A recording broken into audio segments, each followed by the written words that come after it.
Hi, everybody. Welcome to Coach Menachem Bernfeld on this beautiful, cold winter Sunday night, December 1st. Thank you for joining us. Tonight is special shir. It's shir 212 with famous Rebbe Schonbuch, who's been on before. And Baruch Hashem was to get him back here tonight on a very special shir. And we'll get into why it's special shortly. Again, thank you for all the people that post it and let people know about it. Like we said, it's a sichas haverim, a place to speak through important topics and to really grow together. And Menachem, hopefully tonight will be another amazing program.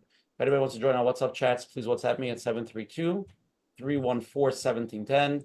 I will send you the community link. I will also post it on the Zoom, and Menachem and his email will send it out as well. You could also go to menachembernfeld.com, his website, and sign up for the weekly emails where Menachem sends out to all of our listeners the weekly flyers, the replays of the shirim, and everything that's going on in Coach Menachem land. Everything, if you're watching this on YouTube, please click on the like button so me and Menachem get a lot of thumbs up, likes, and you can click on the subscribe button so that when Menachem posts the shiurim on the after the shir early Monday morning, you get notification and you can watch them. And thank you to all the advertising sponsors. First over here, first and foremost, the Lakewood Scoop, always for promoting us here in Lakewood. Ellie and Ariel from 5 Town Central, and Chayla Kaufman from JCN for always promoting us on the Jewish digital platforms.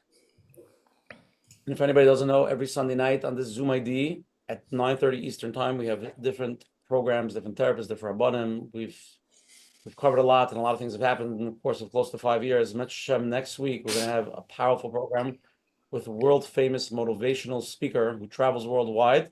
He actually reached out to Coach Menachem Bernfeld to come on. That's the shocker. Dr. John Menachem, how do you pronounce it? DiMartini. He's a world-famous. Google him, you'll see who he is. The subject is Master Your Life. Learn to manage your responses to clear distracting emotions and empower yourself. So please join us next week. It should be something amazing. Again, tonight's shir is 211. We're going to turn it over to Rav Arnold Fried, CEO, Coach Menachem Bernfeld for the Gematria of 211. Rav Daniel, you ready? This is for you. Shalom Avracha, everyone, to Zoom Share number 211, a guide to finding meaning and emotional wellness. One who finds meaning and emotional wellness is definitely a person on a much higher level, which leads us up to tonight's Gematria 211, is the Gematria Adam Elyon, a person on a higher level. Beautiful. Beautiful Gematria. Thank you, Rav Arnold. Okay, let's get into it. Tonight's shir program is titled Viktor Frankl and the psychology of the soul, a guide to finding meaning and emotional wellness. Rabbi Daniel wrote this book. It just came out recently. He just sent me a copy. My wife picked it up and she fell in love with it. So it has to be a good book. We could definitely buy it if you want to. We'll send out the link. You can buy it on Amazon probably, and Rabbi Daniel tells where. But the main thing about it is the content that's in it, and that's what we're going to discuss tonight. I will read Rabbi Daniel's bio, and then I will hand him over the torch.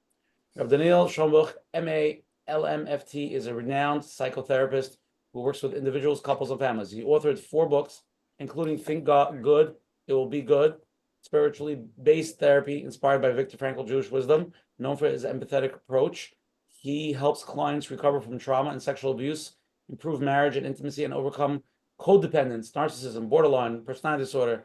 He also treats anxiety, OCD, depression, and internet sexual addictions. Rabbi Schonbuch uses technologies like techniques like CBT, EMDR, somatic experiences, IFS, and ketamine-assisted psychotherapy. His training includes work with experts like Dr. Judith Beck, Dr. Peter Levine, and Dr. Sue Johnson. Basically, that bio, you cover every aspect of the therapy world. And before you start, I want to zuga puveter. Before, Reb Daniel? Okay, we're going to have something a little different tonight. Daniel say first? Menachem is going to speak right before Reb Daniel. What was Menachem going to say? Oh, sorry. It's okay. Coach Menachem. Before Reb Daniel, Before Reb Daniel, Menachem is going to give the opening and tell us what we're doing here tonight. And what we'll talk about. Sorry. Welcome, everyone, to another Let's Get Real. Yes, Baruch Hashem. We're doing number 211, and we're excited to have Reb Daniel again. We've had him in the past, and now with his new book. like we heard from Moshe. Purpose and meaning in life. I was thinking, if only we would know our purpose and meaning, like if a malach would come to us and tell us exactly what's our mission, and if we would have clarity in that, then everything else would, be able to hold on tight. At least we know, where we're heading, what you have to do, why you're here. So hopefully tonight we'll hear a little bit more about that. But talking about a nation, Klal Yisrael as a whole, we've been in Golus for many years and many different challenges, pain, and whatnot. People can walk around saying, what's this all about? Why? What does Hashem want from us? Waiting for Mashiach. But as a nation, we know that we're holding on tight. We're taka waiting for Mashiach. We wait for Mashiach every day. And there are ups and downs, sometimes challenges that are not easy. Klal Yisrael went through. But we're holding on tight with emunah b'tochen, faith. We know that Hashem runs the world, and hopefully we get through it. We get through no matter what it is. And the same is on an individual level. Everybody has their things in their life, their journey, their stories. When we're faced with a struggle, challenges, it's important to be able to tap into to have that clarity. If you could only have that, what does Hashem want from me? So you could be able to continue, even though things get challenging. So you can go through, hold on tight, and be able to continue, persevere, and grow. So like I said, if you would have a malach and tell you, this is your mission, and you're going to be tested many times, it'll be much easier. Okay, fine. I know exactly what I need to do, and I'm going to hold on. But we don't have that. And we get thrown, every day different, and we're not sure. And when we find ourselves in a tunnel where it's dark, it's hard to find that light. But the idea of being able to tap into spirituality, to emunah b'tochen, to see what, to clarify the purpose and meaning in life, that helps us to be able to continue. So, Emet Hashem, another thing I want to mention about the book. Yes, it is a very good book. And what I want to say is that it has a lot of practical, step-by-step. For example, I'm mentioning the things that I saw. For example, maps of meaning. To understand when I'm looking for the meaning, it shows you the steps, 10 levels of meaning. And then at the end, which is very practical, the purpose in life test. So you take a test to see where you are, and then you will hear more tonight about the 30-day workbook. And then you take the test again after 30 days to see how that needle moved. You can actually see the work you did and how it made a change. And I think that's what everybody's looking for. Many of us go for help for a while, whether it's therapy or in our individual life. But we want to have something that we can see the movement, see the change, tell me what to do, how to do it. And I think that's where it's very practical. So Emet Hashem, with a lot of siyata d'shmaya, we'll hear more from Reb Daniel, and hopefully we'll get out tonight with a little bit of clarity, our purpose and our meaning, Emet Hashem. Menachem. Okay, Reb Daniel, we read your bio, we got the topic. It's yours. Let's go. Let's open it up. Well, I want to thank you for that very warm and fantastic introduction. And just to reflect on the gematria, Adam Elyon, I believe, looking at the higher image of man, that's the psychology I'm actually going to talk about tonight. You heard about my introduction. Many of you probably know me from my previous books and my coaching, but you know that I talk a lot about finding meaning in your life. And I help a lot of people with trauma to help find meaning in spite of their trauma. And I want to talk to you about why I wrote this book, my new book, Viktor Frankl and the Soul. Let me introduce you to these concepts tonight so you really understand them. Take just a few minutes. And I really want to help you understand how to utilize the concepts of meaning. If you're a psychologist, you'll learn from this as well, how to do this with clients. And if you're just an individual looking for meaning, you're really going to find that as well. I did find as a trauma therapist practicing things like EMDR, somatic experiencing, IFS, In spite of the therapies that I've been practicing, I often found my clients would comment to me, they don't feel fully satisfied in their therapy. People could sit in therapy for many years, but never fully recover or feel very good about themselves. So I want to talk about that shift that can take place. And this came about through my understanding of the works of Viktor Frankl. So let's talk about that tonight. So the book I read is called Viktor Frankl and the Psychology of the Soul. And there's an important thing to understand about Viktor Frankl. Most of you know him from his book, Man's Search for Meaning. When I speak around about this book around the world, most people raise their hand when I ask, have you read the book, Man's Search for Meaning? Most people have read it. So let me just tell you what it's all about. So Man's Search for Meaning is one of the most important books of the 20th century. In the book, Frankl, who is a Holocaust survivor who went through 4 different concentration camps, including Auschwitz, survived the camps, and in 1946 he wrote this book. And when he wrote the book, you should know he didn't want to put his name on it because he said it was in honor of those who died, but his friends told him you really should put your name on the book. And in the book, which you could literally read in just a few hours, it's a short book, Frankl talks about his experiences in Auschwitz, and they're extremely riveting. How he survived death marches, how he survived beatings, how he survived starvation and being frozen to death. A really remarkable recounting of what he actually experienced in the camps. That's the first half of the book. The second half of the book talks about something called logotherapy. Logotherapy literally means the therapy of meaning. And many people, many millions of people have read this book.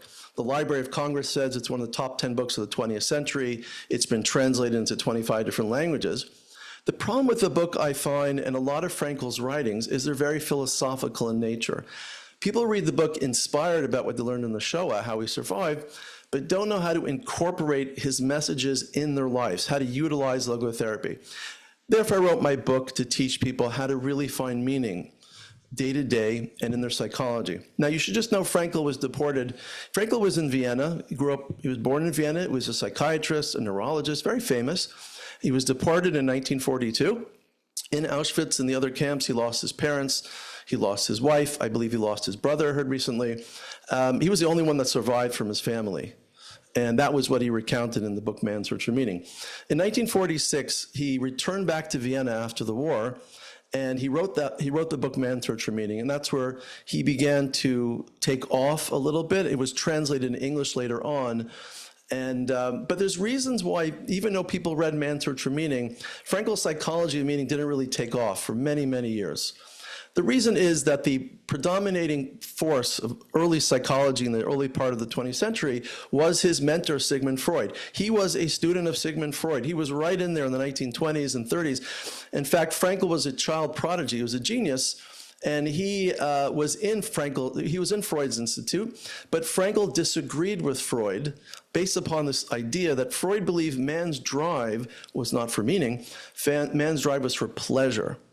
So if man's search for pleasure is broken and he doesn't get it, he gets all upset, he gets depressed, he gets anxious.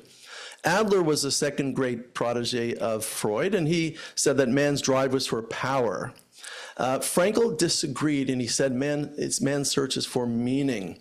And in fact, when you don't find meaning, says Frankl, you devolve down to power or pleasure. Now, the truth is, they all have something to say, but in actuality, most people followed Sigmund Freud. Sigmund Freud became the dominant force. Sigmund Freud created modern psychotherapy. Why do we know this to be true? Because most therapists today talk about your childhood with you. They talk about your past. That was Sigmund Freud's invention. Frankl disagreed. Frankl said, no, we can't just talk about our clients' past. At a certain point, you have to shift into their future as well. And he said, logotherapy doesn't come to get rid of the other therapies. It comes to complete forms of therapy, even Sigmund Freud's therapy. Now, today, most therapists are trained to talk about a client's past. I bet you most of you, and we could ask later on, how many of you spend most of your time in therapy talking about your childhood, talking about your past? If you've had EMDR, which I practice with people, we talk about your trauma. If you've been, God forbid, in a car accident, if you were abused as a child, God forbid, we talk about your past. Even if you do CBT, which is the main form of therapy in the world today, cognitive behavioral therapy, you talk about your negative thinking patterns. But you don't talk a lot about your values. You don't talk a lot about your goals. If you were trained by Sigmund Freud, you weren't allowed to talk about God. In my first book about this, I said God has to be kept out in the waiting room, can't come into the room in therapy with you. And so you don't think a lot about God, meaning, goals, and values. You don't focus on your future. In fact, when I went to graduate school, and most people, if they're therapists, if some therapists tonight will concur with me, most of us never heard of Viktor Frankl. He was never mentioned in our textbooks. Maybe one person mentioned him once as a side note of the Holocaust. No one took Viktor Frankl's psychology seriously. Now, this is very important because he has so much to offer us in the experience of psychotherapy. Again, most therapy focuses on your past. I laid it out for you visually. It focuses on your childhood, your trauma, that's the left. Frankl said to get healthier, you have to go beyond yourself. Logotherapy means the therapy of meaning. And that was Viktor Frankl's concept. In logotherapy, we focus on a person's values, their attitudes, and what's meaningful in their lives. And the truth is, he really lost, Viktor Frankl. He did not win. And some of us over the years have been trying to bring Frankl into mainstream psychotherapy, and that's why I wrote my book. Another thing I want to mention in my introduction is why I really wrote the book as well.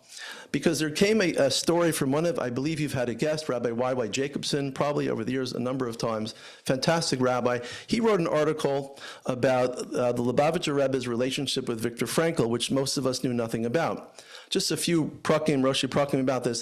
In 1959, there was a woman named Marguerite Kozen-Chayes, and she went to visit Vienna. She was a survivor that left Vienna, came to America in 1959, she went back to visit Frankl, went back to visit Vienna.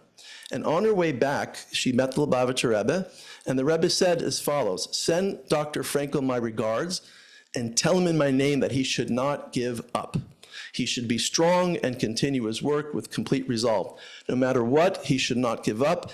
If he remains strong and committed, he will certainly prevail. That was the first time we knew about Viktor Frankl, because he sent this woman to give a greeting to Viktor Frankl to never give up. The Rebbe also talked about Viktor Frankl several times over the years. In 1962, it is obvious, the Rebbe wrote in one of his letters, that some doctors have helped and healed their patients in straight ways, especially since one professor found the courage in his soul, referring to Frankl, to declare and announce that contrary to the opinion of the famous founder of psychoanalysis, meaning Sigmund Freud, the faith in God and a religious inclination in general, which gives meaning to life, is one of the most effective ways of healing.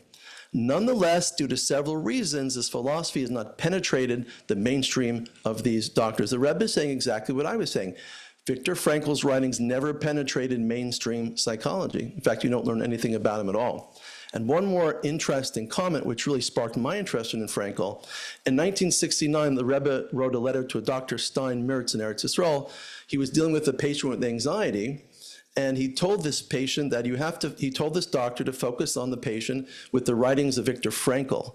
He believed, the Rebbe believed, that if you focus on meaning, emunah, spirituality, it's the greatest therapy for anxiety you can find. And that's the last quote I want to give you. And this is what the Rebbe comments. I particularly took interest in the writing of Dr. Frankl from Vienna in this matter. To my surprise, however, his approach has apparently not been appropriately disseminated and appreciated. And therefore, I wrote my book to hopefully disseminate and have people appreciate the writings of Viktor Frankl. Just a few more moments on what is Viktor Frankl, who is Viktor Frankl, and what is logotherapy, the therapy of meaning? Well, there are three main things you have to understand about logotherapy. This means when a client comes into the room, or if you're reading this by yourself at home, there are three areas you want to work on. And he says as follows. One is creative values. A person can find meaning in what they create. He's not talking about arts and crafts. Creation means what a person does with their time, how they conduct their affairs. It means what they work in. Are they a doctor? Are they a lawyer? Are they a therapist healing people? Are they a teacher who teaches? And I have to tell you something.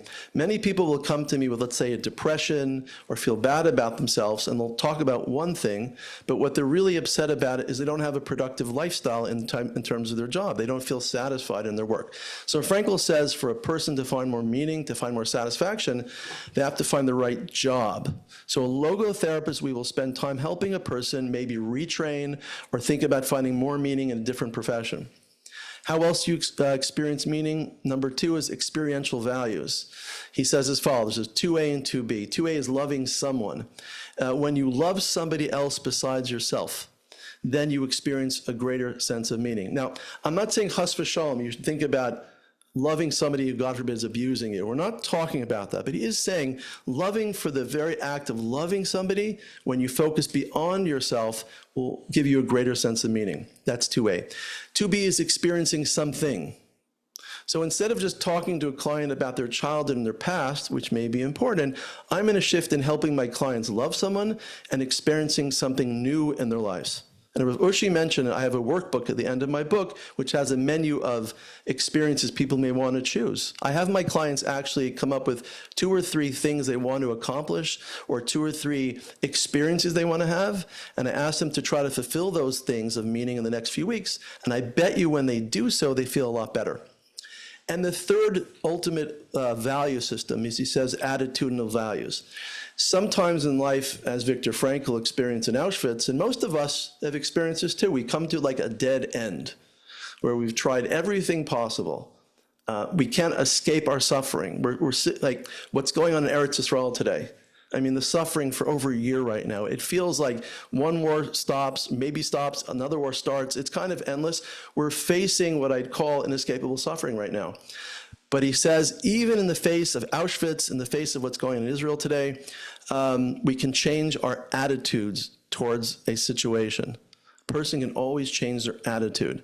He says, in the Holocaust, a person could go to the gas chambers and give up hope, or die with the words, he says this himself in Hebrew, Al Kiddush Hashem. He writes this in Man's meaning. He could die with the words Shema Yisrael upon his lips. And I also want to mention that a lot of his books are filled with Divrei Torah, Viktor Frankl. In fact, there's reports that he put on tefillin. I've seen pictures of him putting on tefillin. He supposedly read Tehillim every day. He was a descendant of the Maharal of Prague.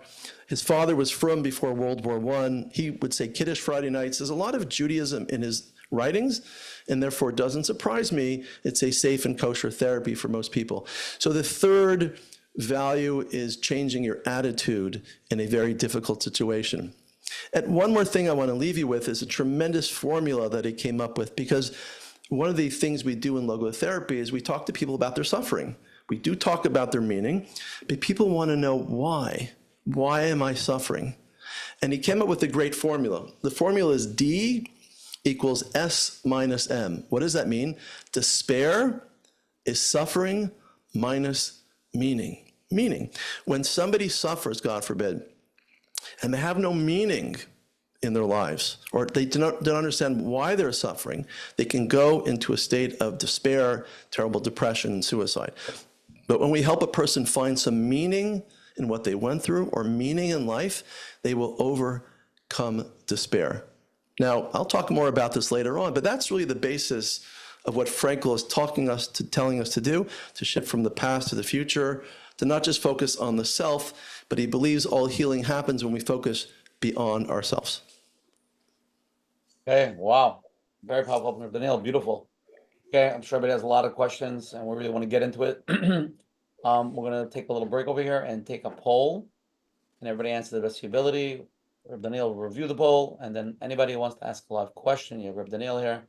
Put a tremendous amount of effort into this book and the concepts. Please feel free to ask anything. Text Usher Parnas here. Remember, live questions go first. Here we go. 3-question poll. First question. How would you describe your understanding and experience in living with purpose and meaning in your life? 4 answers. I understand my purpose and live with meaning every day. It's a personal question. Just answer what you feel. Not the right answer.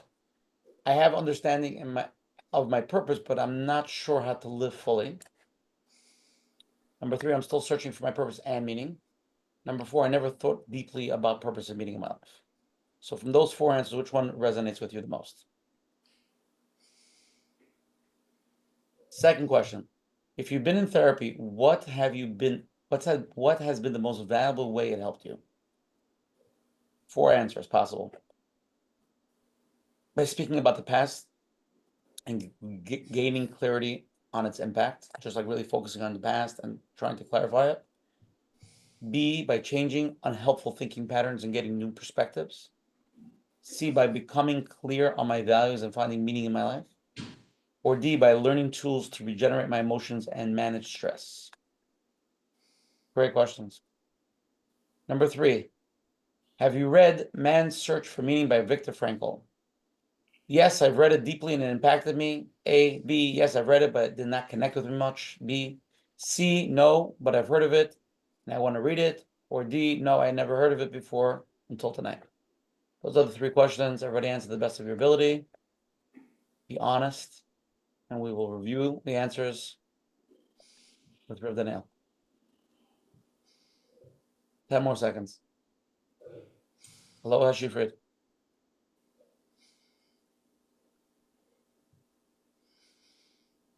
Okay, here we go. Let's share with everybody the polls. First question, how would you describe your understanding and experiencing of living a life with purpose and meaning? 32% of people, I totally understand my purpose in living and life with meaning every day. For Daniel, 44% of the people, I understand my purpose, but I'm not sure how to live it fully. 22%, I'm still searching for my purpose and meaning, and 2%, I never thought deeply about it or meaningful life. Any comment on this? Yeah, I would say that according to Frankl, and I'm going to show you something in the back of my book in a minute, that those who focus more on meaning and experience a more meaningful life usually have less depression and anxiety. And those who have no purpose in their lives will be more apt to experience more depression and anxiety. So his conclusion was, with a lot of clients like this, you want to help them find more meaning. And I want to mention at the back of my book is a 30-day logotherapy workbook, which I created. And that workbook has people choose their values, right? Choose what's meaningful to them. Okay, Daniel's going to, let's share this. Are you doing it? Yeah, okay. Yeah, I have them do the purpose and life test. There's something created by Frankl students called the purpose and life test. And I have them rank these, just like you did a wonderful poll here, I have them take this purpose and life test. Questions like, I'm usually bored or enthusiastic. You scale it between 1 and 5. Life seems to be completely routine or always exciting. Just go down the list. In life, I have no goals or aims or clear goals and aims. And he says, if you do this test and you come out with a score under 50, you probably are feeling a bit depressed and anxious. People above 50 probably feel less depressed and anxious. So I have people take the purpose and life test to see their level of meaning. He talked about at the beginning, Adam Elyon, right? Then I have them rank their levels of depression and anxiety, if they have depression and anxiety. And if you've read the book already, you've already chosen your values. I have them choose a menu of values. This is really important. People want to know, what's important to me, not to focus on their past. People also want to focus on, what's valuable. So I have them pick from this list. Is responsibility of value, creativity, compassion, kindness, right? I have them choose their values. I also have them choose a meaningful experience. And I made a menu. People can pick their own, like learn a new skill or hobby, participate in a new learning experience, travel somewhere, go on a bike ride, go on a hike, change your job. So then once they've chosen this, I have them spend 30 days journaling about, each day I have a quote of Viktor Frankl. Here's a great quote. Everything can be taken from a man but one thing, the last of the human freedoms, to choose one's attitude in any given set of circumstances, to choose one's own way. Remember, that was the third value, is choosing your attitude. So each day I have them journal this. What meaningful activities did you accomplish today? What values are you committed to maintaining? Who did you love today? What did you experience of interest today? What attitudes you need to change? Now, this is something I'll talk about later. Ask your future self if you are aligned with your vision and goals. I want you to speak to your 80-year-old self right now in the future and get counsel from that part of yourself to ask if you're aligned with your values and goals. And finally, how does Viktor Frankl's quote above resonate with you on a personal level? I have them do this for 1 month. Each day there's a new quote from Frankl and so on. At the end of the 30 days, I have them take the purpose and life test again. I have them score their depression and anxiety again. And my assumption is if you work on finding meaning for 30 days, that your purpose in life test will go up, a higher score, and your depression and anxiety scores will go down. So I believe for those who answered that they had meaning, I bet you they're a little bit less depressed. I'm not sure. I'd like to hear from the audience. But those who are suffering more from feeling less depressed and anxious, I'd like you to focus on accomplishing, your values, your meanings, and your goals as you do your psychotherapy. You don't have to stop it, but add on to it the focus on meaning. I believe you'll have a greater success from that alone. Okay, let's go to the next poll. We didn't finish the polls here. If you have been in therapy, what's been the most valuable way that it helped you? 18% by speaking about my past and getting clarity on its impact. 39% of people by changing unhelpful thinking patterns and gaining new perspectives. So the number one answer is by changing the unhelpful thinking patterns. 14% becoming clear on my values and finding meaning in life. That would be, I guess, the Viktor Frankl, Mahalach. And 28% of people by learning tools to regulate my emotions and manage stress. So as you see, number 3, by becoming clear on my values and finding meaning, ranked the lowest. No, I Probably would not you suggest. so much. What's that? Probably not you so much. Yeah, I would suggest that they consider also adding on to meaning. I don't know if it's so popular as a therapy today yet. That's why I wrote the book. I believe the question is how they're doing in their lives also. But I believe that if they focus on meaning, if they've been for therapy and they worked on the thoughts, this would take their therapy to the next level as well. That'd be my prediction. I'll go to the last question, just a very generic question. Have you read Man's Search for Meaning by Viktor Frankl? 18% yes, I've read it and it deeply impacted me. 12% yes, I read it, but it didn't connect with me as much. 47% of people here tonight need to go shopping and buy a book. No, but I've heard about it and I want to read it. 24% no, I haven't heard about it. I never heard it before tonight. So obviously a lot of people, between those two numbers, you have 24 and 47, you're at 71% of people never read the book at all. Well, I call this a bibliotherapy, to just read a book, And I've had people with horrible trauma. I've had people I've treated with unspeakable trauma, terrible sexual abuse, violence as a child, war, terrorism, saw people killed in front of them, in their eyes. I mean, I've treated all types of horrible trauma. I have to tell you something. Sometimes, I don't have to do EMDR with people, somatic experiencing. I just feel this intuitively. Sometimes I just ask them, have you read the book Man's Search for Meaning? Some have not. Or if they have, I say, go read the book again. Many people report, just after reading Viktor Frankl's story about and about logotherapy, they start coming to terms with their own trauma as well. So if you have, I'm agreeing with Ushi, if you haven't read this book, pick it up. It probably costs $5 or $6 on Amazon. It's not a big, investment.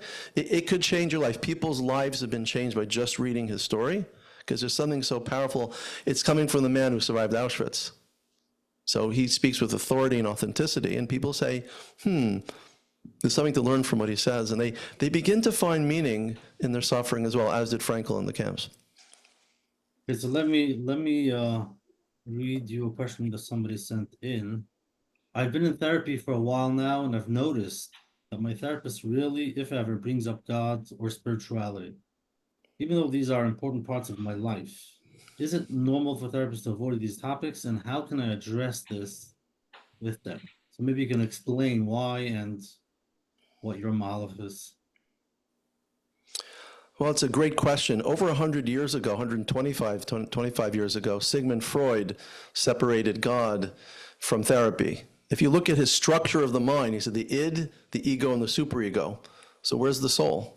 Where's the neshama? The very description, the structure of the mind, according to modern psychology, is the void of the Eibishter.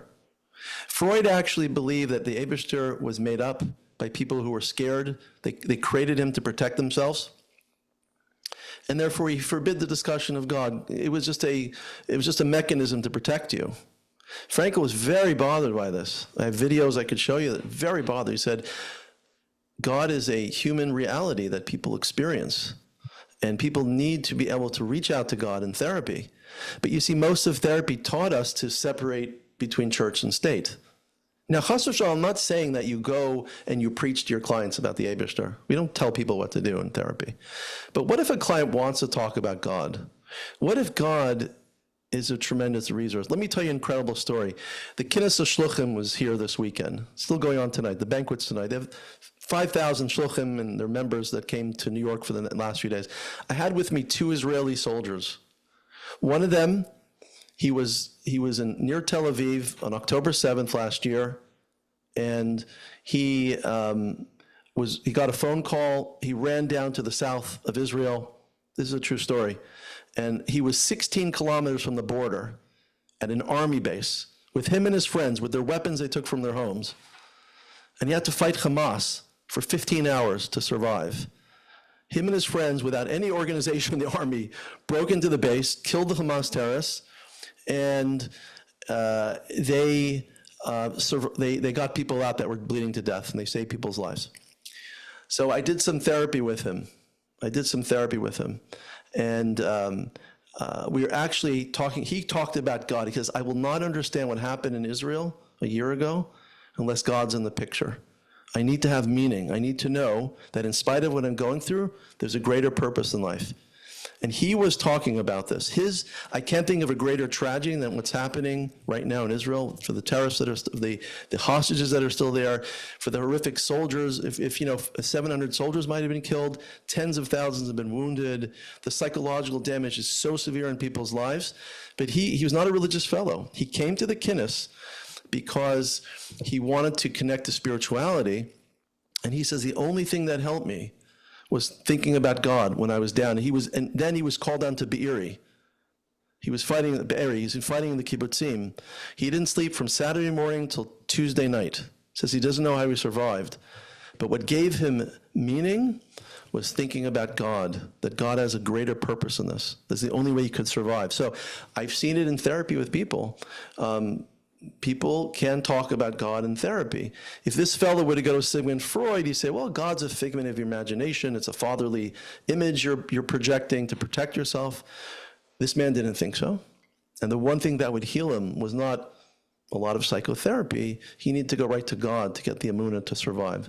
So in psychotherapy, most therapists are not trained in this.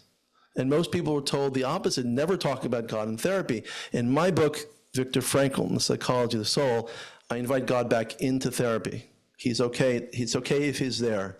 When your client wants to talk about God, allow them to talk about God. Let them find spiritual resources.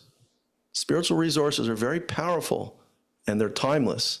We see this from the 12 Steps movement. What do we learn from the 12 Steps? What does the 12 Steps talk about? It talks about the Eibishter. It's dealing with one of the most difficult situations people can confront, which is addiction. How are they going to get out of their cocaine addiction or their internet addictions? It's powerful and overwhelming to get out. There's one thing which picks them out in 12 steps, pulls them out, is a Kadosh Baruch Hu, right? So I think the 12 steps was more advanced than most of psychotherapy for the last 80 years. And I think it has to instruct therapists to be able to be more comfortable in looking for spiritual resources in their clients. But that's the reason, unfortunately, your listener tonight never talked about God in therapy, and therapists may not know how to talk about God. My book teaches people how to incorporate spirituality and therapy in a structured therapeutic environment with their clients. And if they want, they should bring it up with the therapist that they would like to discuss. Hopefully the therapist is open to that. 100%. I want to ask a general question. It comes up a lot from people, especially like, is it an issue when you go to a therapist who's like, I don't want to use the word an atheist or like anti-God, or people that are just like not into spirituality? Because you can go to somebody who's not Jewish, but they're very spiritual, they believe in God, and they're very into that. But sometimes when you go to a therapist who's like Badavka not, could that be detrimental to your therapy? Well, let me tell you why I've changed my mind on this topic. I would tell you many years ago, it's not a big deal, you can still go to them. I'm not sure it's true anymore. You have to understand that us as therapists, we have bias as well. We can unconsciously influence our clients. We can ask questions in a way which may seem on the outside, you don't know what we're asking, but we're asking them for a reason perhaps. We can reflect on one thing, we could reflect on another thing.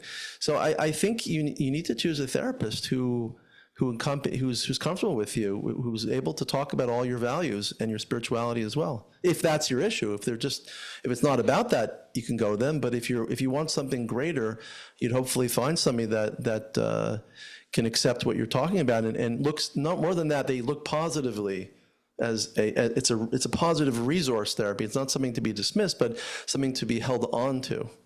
Viktor Frankl had a great comment. He said, if you reach behind your back, you can't pull yourself up higher. It's a great muscle. You need something higher than yourself. You need a value system. You need a Kadosh Baruch Hu. You need spirituality. And in therapy, we can gently, and I'll show you in a minute my chart, help people find out what are their spiritual resources. Okay, let's go to the first live question. Unmute, please. Hi, how are you? Hi, I'm good, thank you. Okay, so I was just heard what you said about, going for the future and not talking so much about the past. But for people who went through trauma, isn't it important for them to talk about their past, to be able to process it and, discuss it so that they can move on and focus on the future? Well, again, Frankl said that logotherapy, the therapy of meaning, did not come to replace psychotherapy, like the treatment that you're going through or the trauma work you're doing or somebody else has done. Logotherapy comes to complete it. So logotherapists, as myself, we're very comfortable using other modalities. I do talk to people about their past. I have to know about their past. The question is, do I dwell forever on their past? And the answer is no. Logotherapy says, let's say you help a person go from sur meira to come out of the, let's use that as a muscle of getting out of the past. But aseh tov is the other half of the pasuk. Aseh tov means, okay, you've worked on your therapy, and at a certain point you need to switch towards positivity, switch towards finding more meaning. So there's nothing wrong with going to your past. The question is, do you stay there indefinitely? Well, let's say the past is a lot of trauma, and let's say, the trauma in the past is what's causing the depression and the lack of motivation. So it's hard to move on and get past that. Well, it depends on the therapy you're going for. You're correct. Some people can do well with EMDR, do well with somatic experiencing, do well with IFS. Some people can't, and some people need to complete it with a little bit something else. I challenge you and suggest you try my 30-day challenge. Try it. Try to pick a series of, on my menu of values and meaningful experiences. Try it for 30 days. Keep up your therapy. Sounds like it's okay. Keep it up. And now add on to it for 30 days journal about your values and what's meaningful to you for 30 days. We'd have to see in 30 days. I bet you'd feel a shift as well. I believe it would pick you up even beyond where your therapy is. So. Well, I'm actually asking about like one of my kids who's struggling with depression, anxiety, also struggles to communicate, has trauma, a little bit on the spectrum. So that's also difficult to communicate. So, there's a lot going on, but it's hard because he does have a hard life, he spends his whole life masking and has a lot of trauma. And now to ask him to just move on by doing logotherapy would be. Well, may I suggest ask him to add on, don't move on, but just to add on. Right. Okay. See what happens. Yeah. Thank you. Yeah. Okay, Murray, let's go to the next question. Hold on. Hi. Hi, how are you? Okay, so before I ask my question, I find therapists don't want you to talk about God, and they won't talk about it is because I had experienced that it was an escape for me, like God chose this life for me, or it's a shit, and like let's go on. It was like a real runaway for me. And when I read this book, Man's Search for Meaning, I also felt like it's kind of a defense for my past trauma that I went through or pain. You understand? Like I find it's even fake to have these positive thoughts and thinking when I have charged emotions that keep on coming up whenever. You understand? I do. Yeah. Yeah. Well, let me share with the audience, in my book, on page 14 in the introduction, I have this kind of like pyramid I show here. This pyramid, many people say, oh, Maslow. Many people know Maslow's hierarchy of needs, security. So I created what I'd say is I created a cognitive behavioral structure on top of a spiritual model. Let me tell you what that means. When a client comes to me, I kind of go up the pyramid with my clients. I'm going to talk now as a therapist, what I'm experiencing, and as a logotherapist as well. So I listen to their behaviors and sensations. My heart is racing, my stomach's hurting, I can't get out of bed. But I know where that comes from according to cognitive behavioral therapy. Our sensations in our body and what we do usually comes from our emotions. So things which are above this on this chart tend to affect that which is below it. So emotions like sadness, fear will influence how I feel and how I behave. Where do emotions come from? Emotions come from my thoughts. So I'll give you a perfect example. You're in bed late at night and you hear some scratching at the window and you think it's a robber. How do you feel? What's your emotions? I feel scared. What do? Your heart races, you get up and you scream. But then you realize that it's just leaves rustling against the window, and then you realize you're safe, you feel better, and you go back to sleep. So anything which is above affects that which is below. Where do our thoughts come from? According to Aaron Beck and CBT, they come from our thinking patterns. These are what we call thinking traps, like black and white thinking, overestimating danger, should messages, I must be perfect, okay? Thinking patterns influence my thoughts, influence my emotions and my behaviors. Where do thinking patterns come from? They come from our beliefs about ourselves. The key beliefs are I am worthless, I'm unlovable, or I'm worthless, I'm helpless, or powerless, or I'm unlovable. If I have those beliefs, which are usually formed through trauma, if I think I'm in danger, my thinking patterns tend to be very extreme, black and white, overestimating danger. Where do our beliefs come from? They come from our identity, how we were raised, things that have happened to us, and our personality.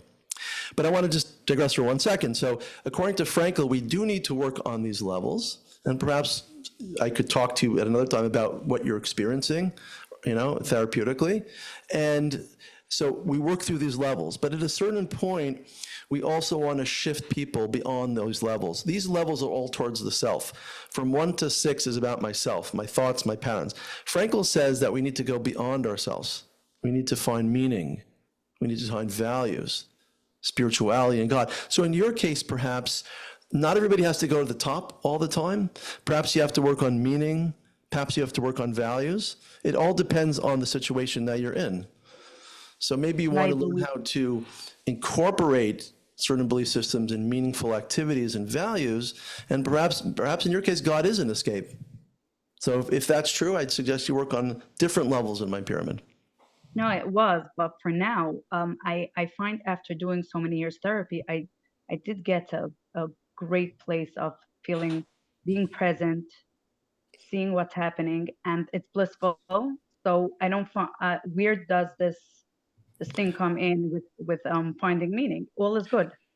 If And you whenever I did have the well, trigger, yeah. I am with the trigger. If you did well, that's wonderful. There's no need to access above that if you're doing well. That's what I was showing you in the chart. I feel I get all my answers when I'm present. When you what? When I'm present, I have all my answers. I have clarity. Yeah. It's kind of basically IFS or Michael Brown, whatever, if you know that book. It's been very helpful for you, you're saying. Great. That's wonderful. Keep it up. But not everybody shares that experience in therapy. You seem to be successful with it.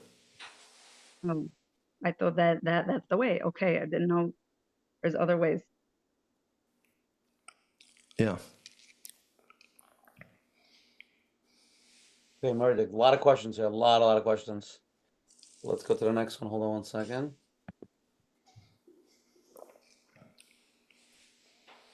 Hi, how are you?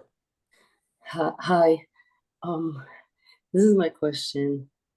I am divorced. I got out of an abusive relationship. Baruch Hashem for that. My children are married. Baruch Hashem. I should thank Hashem a whole day. My children are okay, Baruch Hashem, because I got out of my marriage. as long as I was raising them, a single parent, I was working around the clock, like, doing my job. I felt meaning in my life. And I'm struggling with meaning, the last few years. What's still going on is abuse from my ex-spouse who keeps on putting my children in the middle. I'm dealing with it, Baruch Hashem, with siyata d'shmaya, with a therapist that's guiding me in a way where I never put my children in the middle. I am there for them, yeah. But for myself, like, yeah, when I always used to like wake up in the morning with meaning, and from a lot of abuse and a lot of suffering. And there's also a lot of grief that I'm realizing from from being in therapy. I've lost, there's a lot. I mean, there's meaning, I believe, and I tell myself, Hashem is going to help me. And I literally, one foot in front of the other, but yeah, there's tremendous grief, ongoing abuse.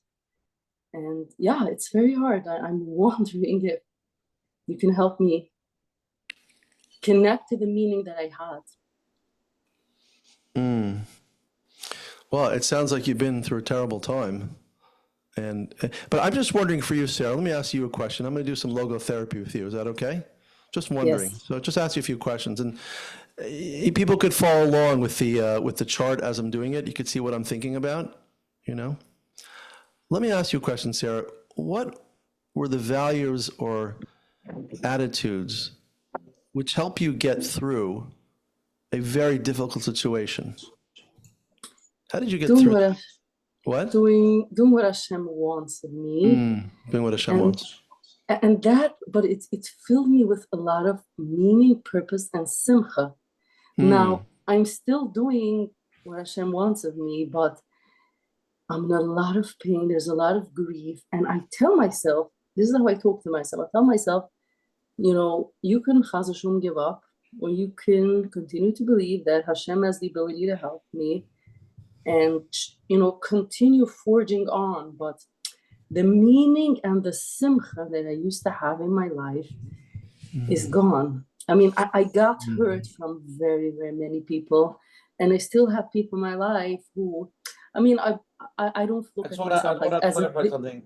The way I'm understanding is because when she was raising her kids and she was that single mom, she had that drive. There was a lot more to live for. Now that the kids are married, that there's no purpose right now she's striving for. So just the crap without any of the geschmack of that. You know what I mean? Right, exactly. That was, I guess, it was meaningful for you when you had to fight certain things and help your children get out of it and survive in spite of your environment. No. I guess I saw. The truth of the matter is, for me, preparing for Shabbos, cooking and getting the house ready would fill me with a lot of simcha. Simcha shal mitzvah, and it gave me, and the same thing, raising my children filled me with tremendous, And now I mean, Baruch Hashem, I have so much to be thankful for. I have a lot of nisyon, and so do a lot of other people. But something like cracked in my, Yeah. First of all, you sound like an incredible person that you overcame what you went through. Few people would survive easily with going through the abuse and neglect and then divorce and protecting the children. So you're doing an unbelievable job. But I would suggest to you now that you would, if I may say, like, I used to wake up and say Moed Ani, like the simcha. Right, with simcha. And I by now, I say it because that's what the Yid says, but something there is, I mean, I'm being aware because I'm in therapy, like there's a lot of grief that I need to let the grief process, but I'm like, Baruch Hashem, I'm healthy. My 50s, early 50s, like, I still have a lot to be thankful for, and I have a lot to give to the world. Well, that's my question, Sarah. What more would you like to give to the world? That's what I was wondering. I can do chesed. More There's chesed. so much I can do, but something in my armor has like cracked, if I'm making sense. Yeah, you've been struggling for a long time. So, and you've been saying that chesed for you, is that how you find more enjoyment or sense of simcha through chesed? Doing for someone else brings me more simcha than just being busy with myself all day. I mean, that's just normal. That's, also gives me meaning, if I do a mitzvah and if I, yeah.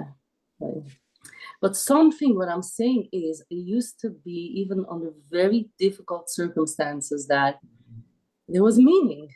And I still believe that I can connect back to it. So I have a lot to be grateful for, a lot.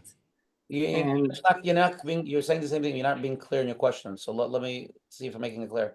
You're saying that you used to go through harder things and you did it more with something, you felt more meaning. But now that I guess your kids are married, that's part of it.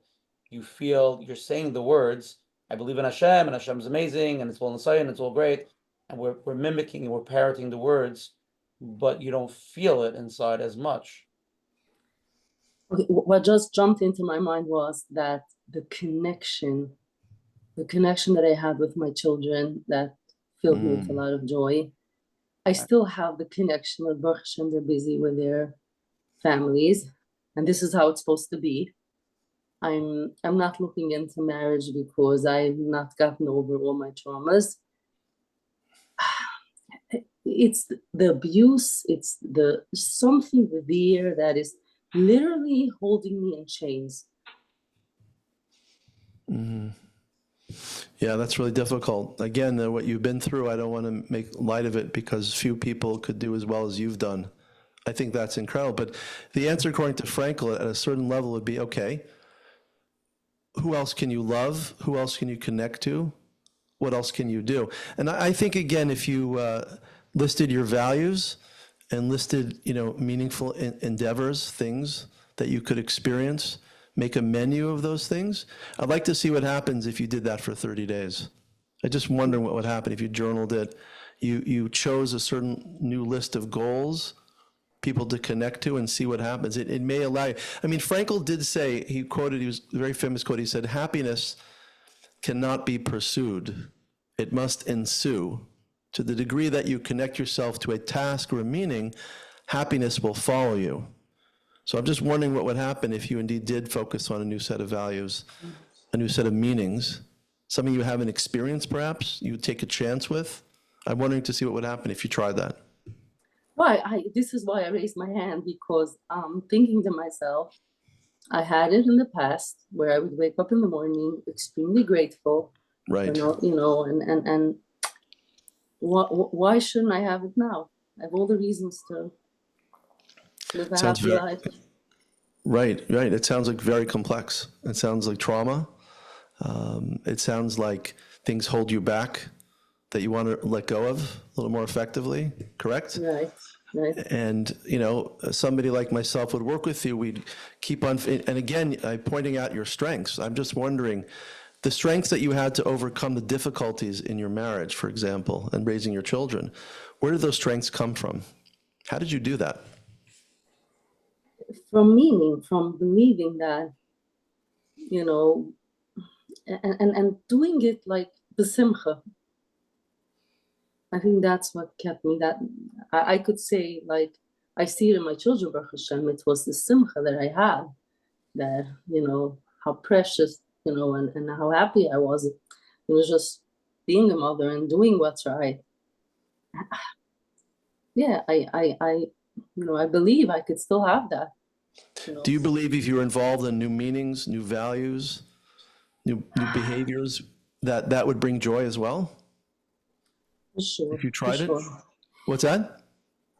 I'm trying very hard to propel myself forth, and there's obstacles in the way, obviously, and try to get over it. But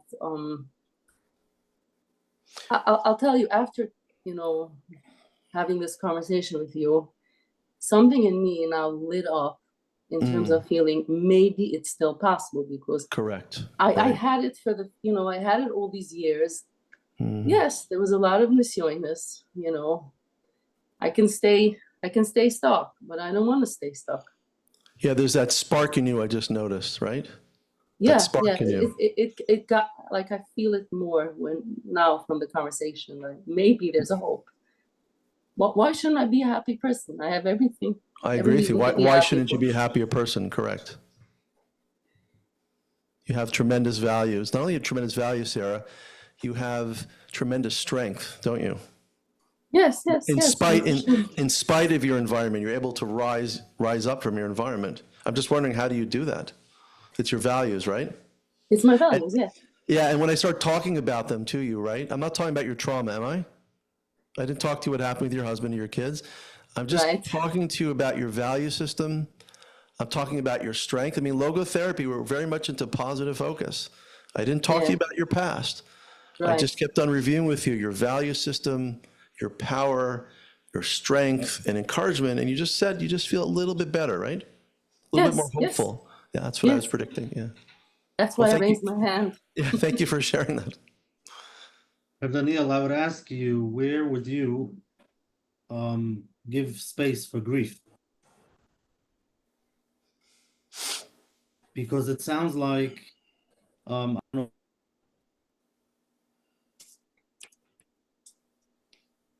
Menachem, on mute, Menachem. Yeah, so I'm not sure where I am, but it sounds like I'm not sure what she's doing with the therapist regarding the grief. But many times when there is a purpose, when there's, she has adrenaline, she has to get up in the morning, there's a lot to do, it keeps it going, but it never allowed her to really see what's going on inside of her in terms of the trauma. And now there's more space and it's quiet and she's facing those things and she's a little bit scared of it and she doesn't want to be there. And with the right therapist, they can help her process the grief, and Daniel, with your mahalach, help her, together find some new meaning.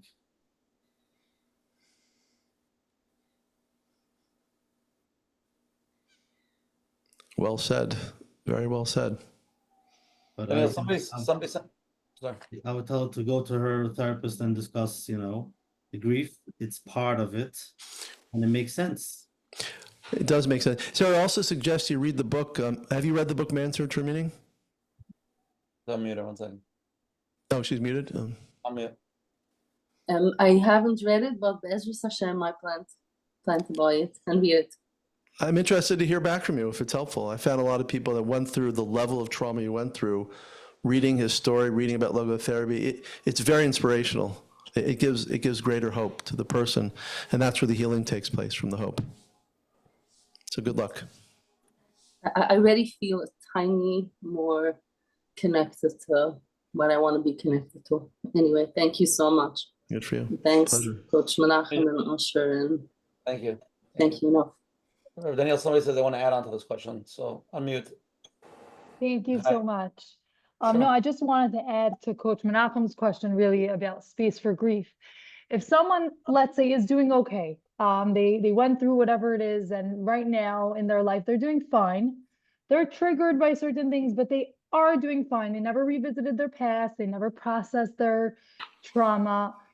I want to know, where do you think there is a need to go back and process, or if they're doing fine, they're triggered here and there, but like for the most part, they're doing fine. They're besimcha, they're doing their mitzvos, they're raising a family, or whatever it is that they're doing. Is there a need to go back to the past? Oh, definitely. There's many times we need to go back and kind of cry it out with ourselves or with somebody else. I think that's extremely important. No, that's definitely not to cry it out, meaning to go to therapy. And no, I would say, yeah, you could cry it out. You could go for therapy. You could talk about it. You could talk about guilt.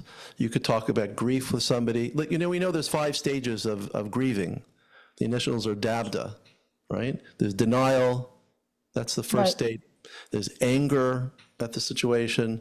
There's bargaining. If I would have done this, that would have been different. If only I would have done that, the marriage would have been together, or whatever. And then the person goes through a state of depression.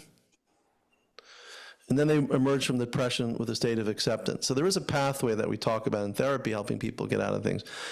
In the after the bargaining, the depressive state, I think that the Viktor Frankl work is very helpful to add on to the therapeutic process, so to speak. It brings them to the greater sense. And not only that of acceptance, it gets to a state of meaning, which is bigger than acceptance.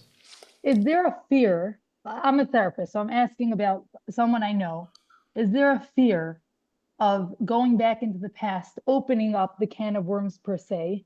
The person's older already, let's say in the 50s. Is there this fear that that depression and the grief will be so overpowering that it may not even be worth it to go back there? The trauma happened when they were younger, like why? Well, there's been a big, by the way, did you ever learn about logotherapy as a therapist? I heard about Viktor Frankl. No, it wasn't taught. But you didn't study it in graduate school, did you? No. And you don't know how to use it okay. So it's interesting, the treatment of trauma has changed in the last 40 years, and I'm sure you're aware of that. There used to be a feeling that we don't go into the past at all. Someone's been in war, in trauma, we don't open it up again, because if we open it up, it's just too overwhelming. The theory now is it's not true. The theory now is you want to bring up something from the unconscious level, or from the body level, something they're holding on to. We want to bring it to the conscious mind. We want to help them reprocess it. So EMDR, eye movement desensitization reprocessing, which I do with my clients, is very helpful at processing grief and pain and emotions. So logotherapist and Frankl's work is not against any of that work. It's all important. It's good to talk to somebody. Shlomo Melech said, Shlomo Melech gave this superstructure for therapy. He said, Daiga beleva ish yashchena, u'devar tov yisamchena. If there's a worry in a person's heart, he should spill it out.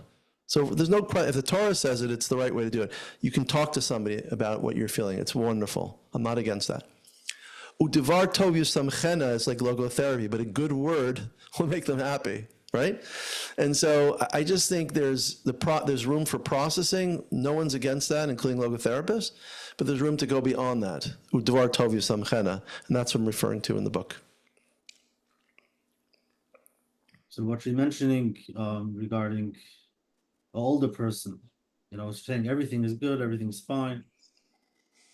But the question is also, if everything is good, everything's fine. Sometimes what's pushing them is to always be busy, because the second they stop, all of those stuff that you don't want to talk about comes up. And many times, I've seen people with pain, like sarno, just an idea that something is bothering them, but they don't want to talk about it. They don't want to go there. And they're always productive, and they're always busy, and they're always running, and it's busy. But so what I would say is you create that safe space where they can calm down, where they can just be. And it's hard, for those people who, like you're saying, have a can of worms, you don't want to open it for them. You don't have to open it, but they have to slowly, find some relaxing space where they can slowly heal. That's my thoughts. But here's a question that somebody asked. I've been in this healing journey for a while. And sometimes I wonder, will I ever truly feel healed? Will there ever be a time when the pain and struggles feel like they're behind me? Or is this something I'll always carry with me? Well, I would speak from my experience as a trauma therapist that I don't believe trauma ever fully goes away. I think we adjust to it more effectively. I think trauma can have a lesser impact. We can reduce the impact of the trauma. But if anybody's been through trauma, it doesn't disappear. The history doesn't disappear. Our attitude towards it changes if we work through it, right? So I believe that things don't go away, but we adjust to them better and can live very good lives in spite of it. I mean, just think about people in our history, our recent history. Let's look at the Jewish community after the war, after the Second World War. We lost 6 million holy neshamas in Europe. And there was only a handful of people that survived, that came out. And those handful of people dedicated themselves to rebuilding the Jewish community. In Lakewood, and Crown Heights, and Williamsburg, from a handful of people that they themselves had suffered, had been in prison, were beaten up, were able to, in spite of their environments, live a meaningful life and look at the inspiration. Look what it's done to our communities the last 75 years in the Jewish world. It's just remarkable. So in spite of people's pain, they're able to squeeze out at times a little bit more. And you have to fight. Logotherapy asks people to take a stand against what they're experiencing. It's difficult at first, but I believe when they take that stand, it kind of, I mentioned that holding on to something greater than yourself, it can pull you up. So we're talking about that experience in logotherapy. We have to help a person find those resources. Let me just share with you again my chart. So now some of the therapists will appreciate that and others, but when I'm with my clients, you see, if you're a Freudian psychoanalyst, for example, I want to look at their behaviors, I want to look at their belief systems, I want to look at their childhood, for example. But if I'm a logotherapist, I'm searching for meaning, I'm also looking for things that are meaningful as they speak to me. I look for their value systems. I look for their spirituality, which is very different for each individual. And at times I'll ask them about their personal relationship with the Kadosh Baruch Hu. There's an expression in the Tanya, the neshama, the soul, is a cheluk elokam imal mamish, a part of God from above. Some people have meditated on this closeness with the Kadosh Baruch Hu. As this soldier did, who was in Tel Aviv, who didn't sleep for 3 days, who saw many people killed and wounded, tremendous horrors. He was able to, as I spoke to him, I asked him the question, what helped you live over those 65 hours we were wide awake fighting for the state of Israel, fighting for the Jewish people to exist? He said, without me prompting him, I had to reach into the depths of who I am, and I found a Kadosh Baruch Hu in the world. I found there was a God. God got me through the experience. Nothing else would get me through it. So, for example, when I was speaking with Sarah before, as an example, I asked her, Sarah, I didn't go deeply into the trauma. I said, Sarah, can you share with me what gave you the strength to do what you did over the years you were dealing with your very difficult husband? Do you understand that? I focused on her spiritual, her power, her strengths, her emotional strengths, her attitudes. I was wondering where Sarah got that. Was it something she heard growing up?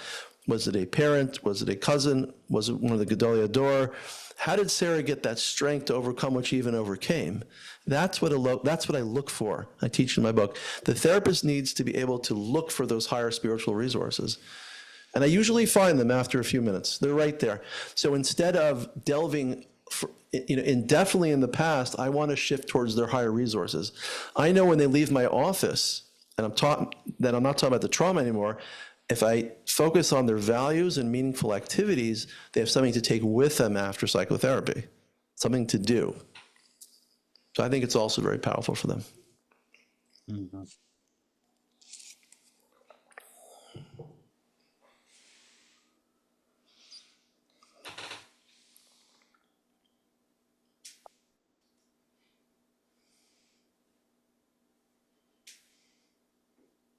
Can you hear me? Yeah. Unmute GCR, please.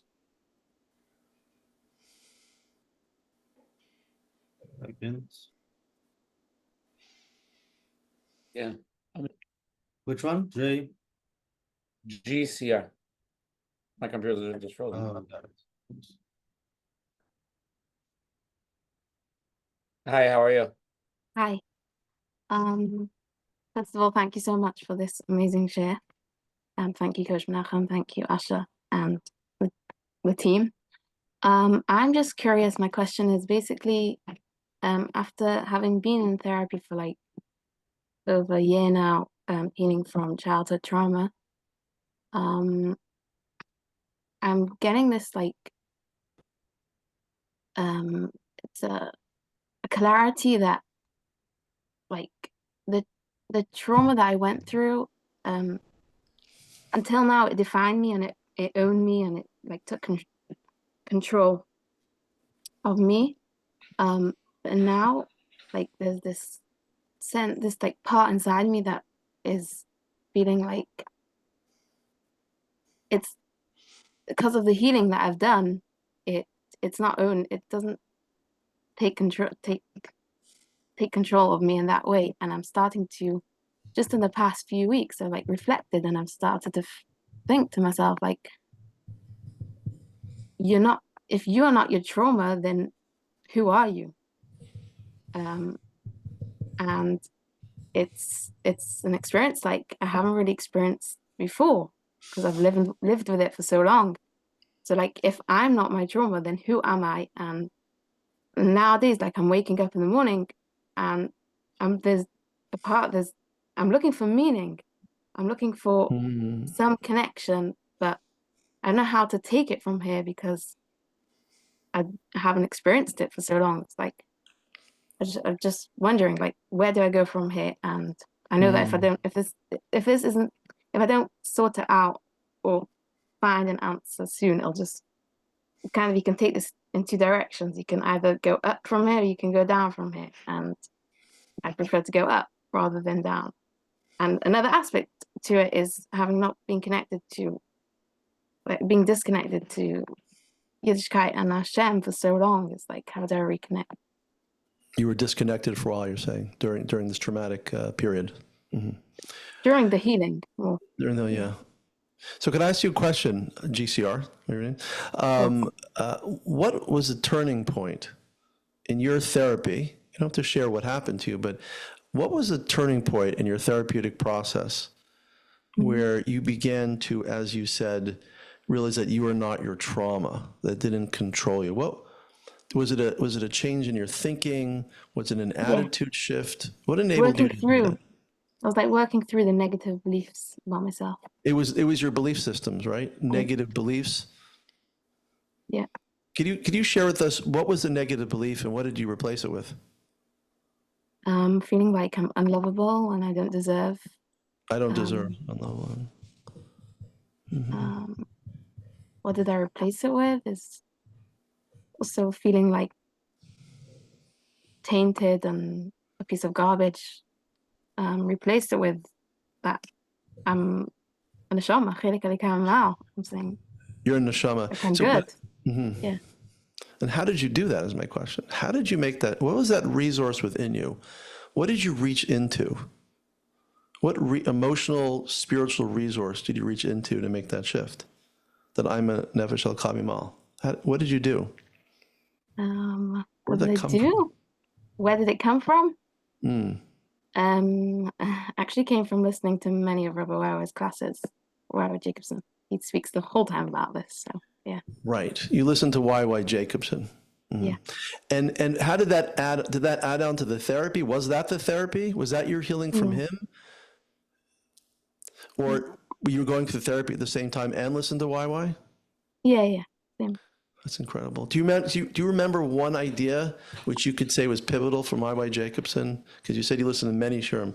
Is there one thing you'd say that was the thought, that was the idea he said that gave you the strength to change? Do you remember what it was? Or I don't know if there's anything specific, but I do remember that he sent me an email right at the beginning of my journey telling me, he said, like, remember throughout all the pain and the darkness, whatever you go through, you are a chelik elikam and nothing can take that away from you.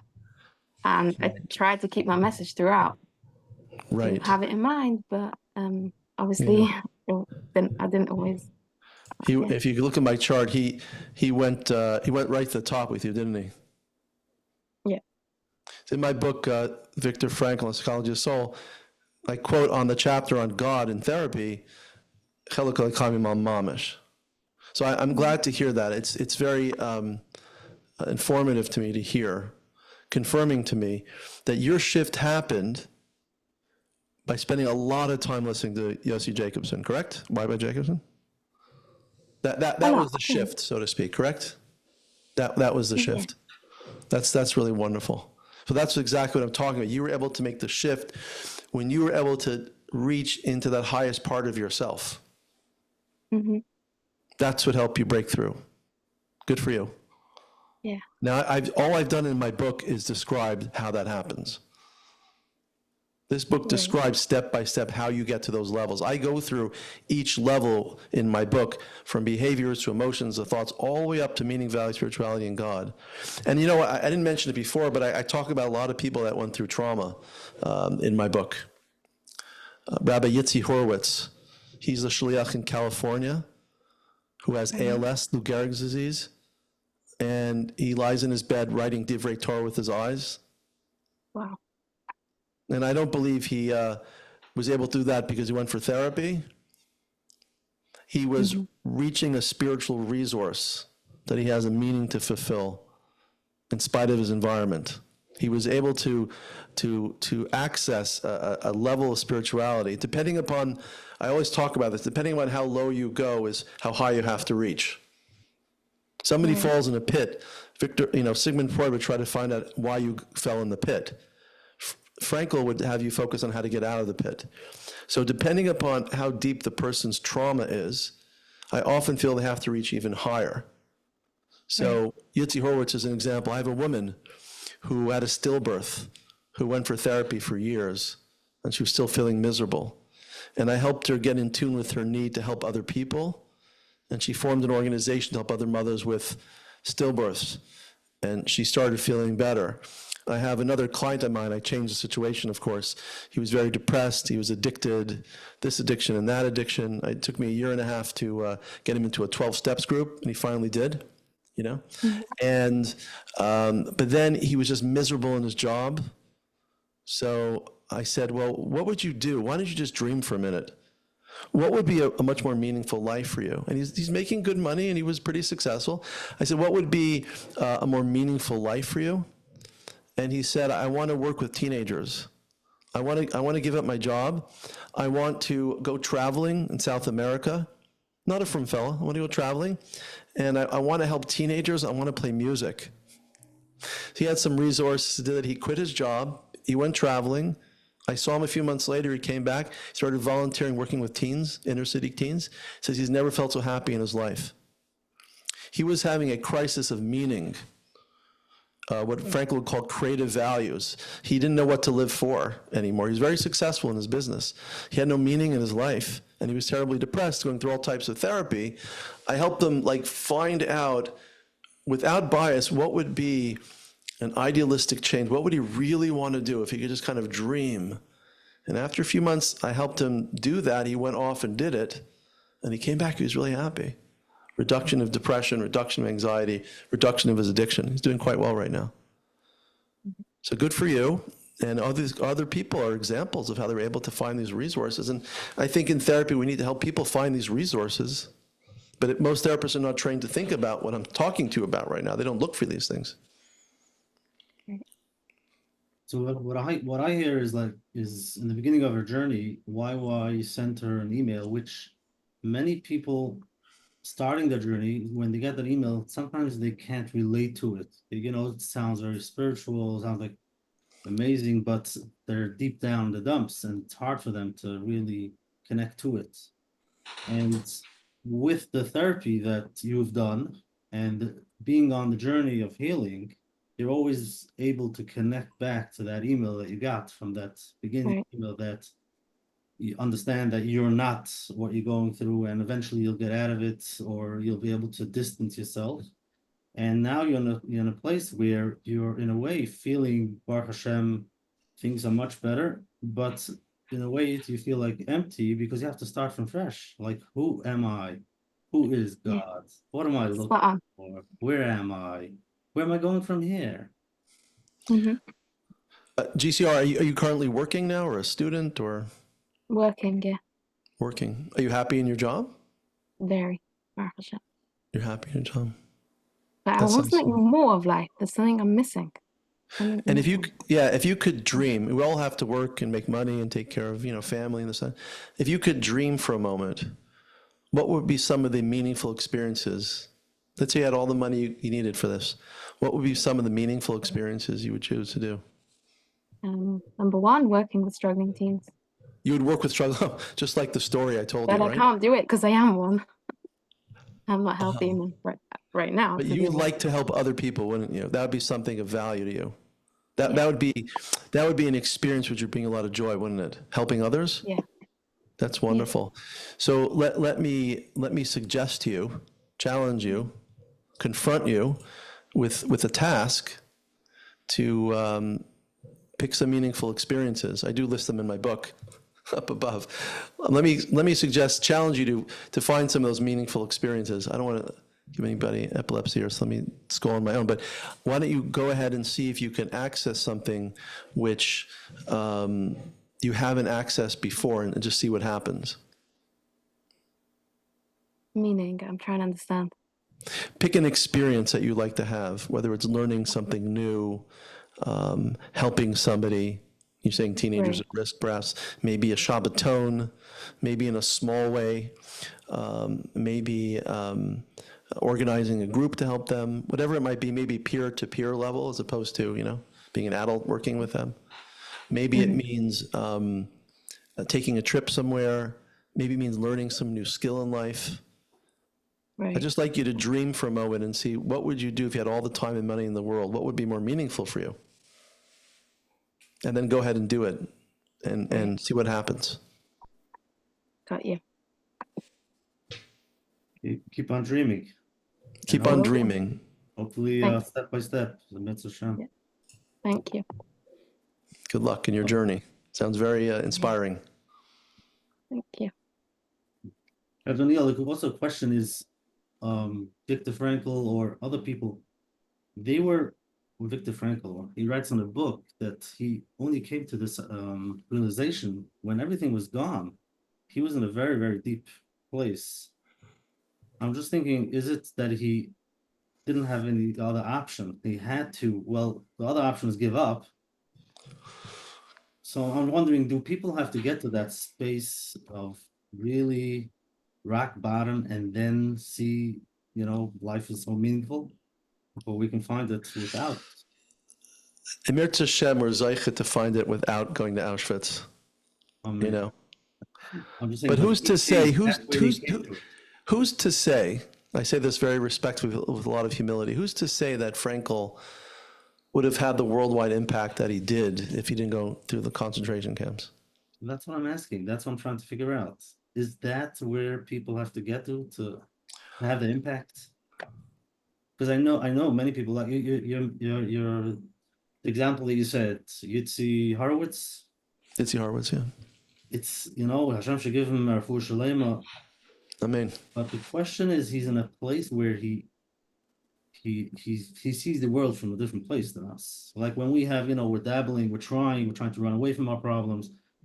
We're not going to, might not get to that clarity of where Viktor Frankl got to, where Rabbi Yitzi is. I often say in life that Hashem, we understand Hashem more from the things that we don't get than from the things we do get. So, Logotherapy talks about that as well. Sometimes we hit a wall, but it's that very wall we have to change our attitude towards, and then we find meaning in life. So, hopefully we don't have to get there, but sometimes we do, and we could find meaning in everything, according to Frankl. We can find meaning in anything. And we find meaning as we respond to it. Do we respond to it in a responsible way? Do I try to, so to speak, squeeze out from life more potential? Then I start finding meaning. I don't know why the Eibishter gave Rebbe Yitzhak and his wife such a tremendous struggle. Their struggle is really, heartbreaking. But he was, for whatever reason, he had to find a resource. His resource was writing Torah with his eyes and inspiring people through his message. And that's his unique experience. But we have to look at everybody's unique experience. Everybody, Hashem is talking to us through our experiences. Everybody's going to experience things in their own unique way. We pray that doesn't happen. We say that in Rosh Hashanah, right? Mi b'mayim, whatever. But some of us do experience terrible pain. I could also tell you that I'll just tell you one more thing. There was a time where he couldn't use his eyes at all, and he laid there in a terrible depression. He couldn't use his eyes. His whole life was, at least I can use my eyes, right? At least I can use my eyes. And this is what he said. Over the past weeks, I couldn't open my eyes to focus on the letters I wanted to write, and so on and so on. I felt I was irrelevant. I felt I was in jail. What possible purpose could I have in mind? Brave and wise Dina, his wife, said to him, On Shabbos, when you don't use the eye gaze computer, you are still significant and relevant. Even if you can only see and look at people, that is meaningful to us. If you are alive, it means you are relevant to Hashem and that you make a difference. What's keeping me going is the realization that God is real, that He has a plan for the world, and I am part of it. When you see it in this way, instead of feeling down, when you are in a challenging situation, you're filled with a sense of purpose and you're lifted up, and so on and so on. So remarkably well said. Wow. So he was accessing, I write about this in my book, he was accessing the highest level. Cheluk elikami mamash. He couldn't perform what was meaningful to him. He couldn't write books any longer laying in his bed with a respirator. His eye machine wasn't working anymore. He had to reach the highest level that Hashem created me, and that's good enough. So I think he gives the real example of what it means to reach higher. We all unfortunately experience this in different ways, but he went to the highest level. That's the only way he could survive. There's another person, his name is Jerry Long. You could Google Viktor Frankl, Jerry Long. He broke his neck. He was going to be a very famous sportsman, I think, in baseball, and he went swimming, and he cracked his neck. He had a hangman fracture. He was paraplegic, quadriplegic, couldn't move his hands or feet. And he laid in his bed in the hospital, not knowing Viktor Frankl. He only met Frankl later on in life. But when he met Frankl, he said, I was thinking the same things Viktor Frankl was thinking in the concentration camps, to squeeze out meaning. If one could say Shema Yisrael Hashem Elokeinu Hashem Echad, that would have been the meaning of one person's life or death in the camps, in the concentration camps. And he said, I had to find a meaning. He said he would die if he didn't find a meaning. So he decided to go back to school to become a psychotherapist. And the purpose of his psychotherapy were to be to help people overcome disabilities and tragedies in their lives.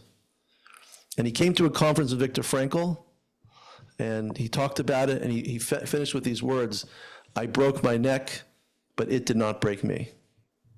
And that is the message of Frankl, to take a stand against one's circumstance by choosing one's attitude in spite of what they're going through. Amazing. Okay, let's go. There's so many more live questions. Let's try to get to some more. Hi, how are you? Hi, I hope all is well. First of all, I just wanted to thank you so much, Asher Parnes, as well as Coach Menachem, and especially thank you so much to Rabbi Schonbuch for giving up your time for this incredible, amazing, beyond amazing platform. My question is as follows. I'm a Rebbe and a social worker in a mainstream yeshiva, and I read the book, Man's Search for Meaning. As you said before, when I was in graduate school, they didn't mention much about it. I did look into it after reading your book several times and absolutely loved it as well. My question is as follows. How can Menachem educators today effectively integrate the principles of logotherapy into classroom activities, discussions, to help elementary, middle school, high school students explore and develop a sense of meaning in their lives? Well, if they're able to read, if it's mutter and they're able to read Man's Search for Meaning, I suggest they read the book, because I give it to teenagers all the time. Well, how old are the kids? Middle school age, I guess, elementary, middle school, K to 8th. It's a little bit young for Viktor Frankl, but okay, still. There was a book written for teenagers and younger kids on Viktor Frankl. It's around. It's on Amazon.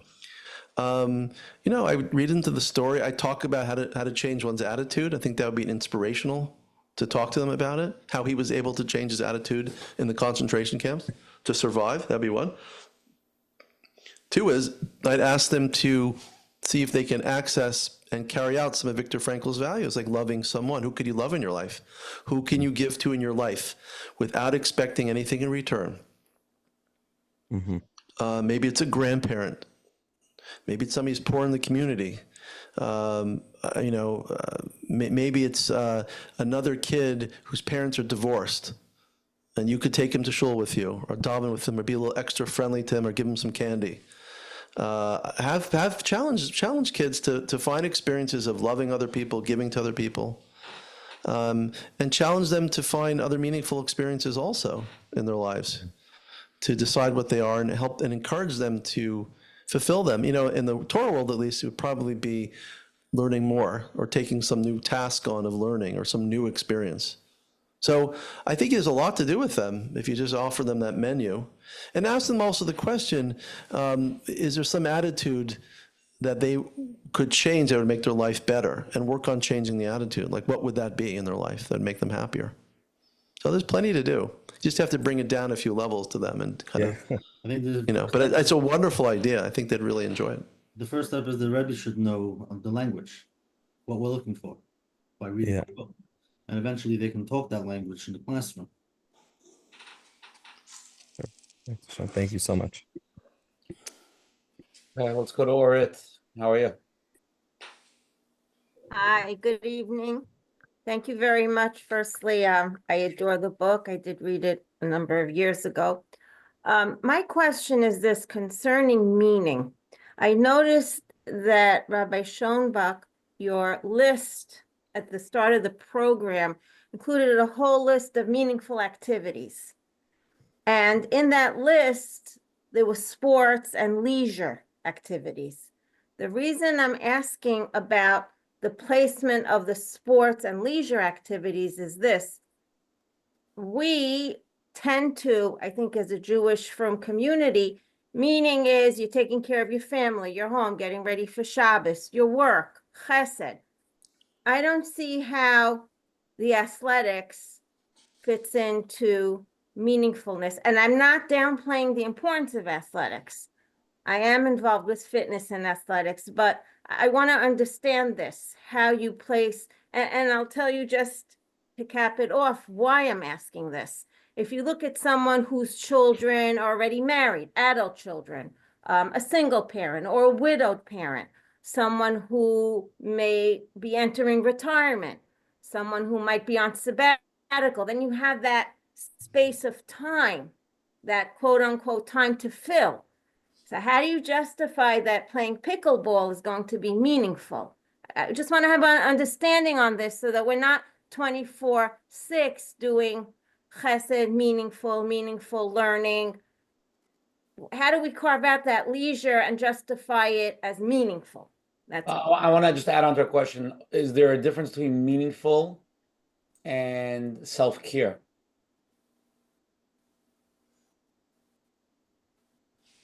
So that means, for example, when you're saying somebody should do things for themselves for self-care, is that meaningful? You like to exercise, but you're not doing stuff to make you happy. So when I do things that are self-care, that's going to make me feel meaning. Or is meaning more the spiritual, godly, lofty, or does meaning mean simply taking care of yourself?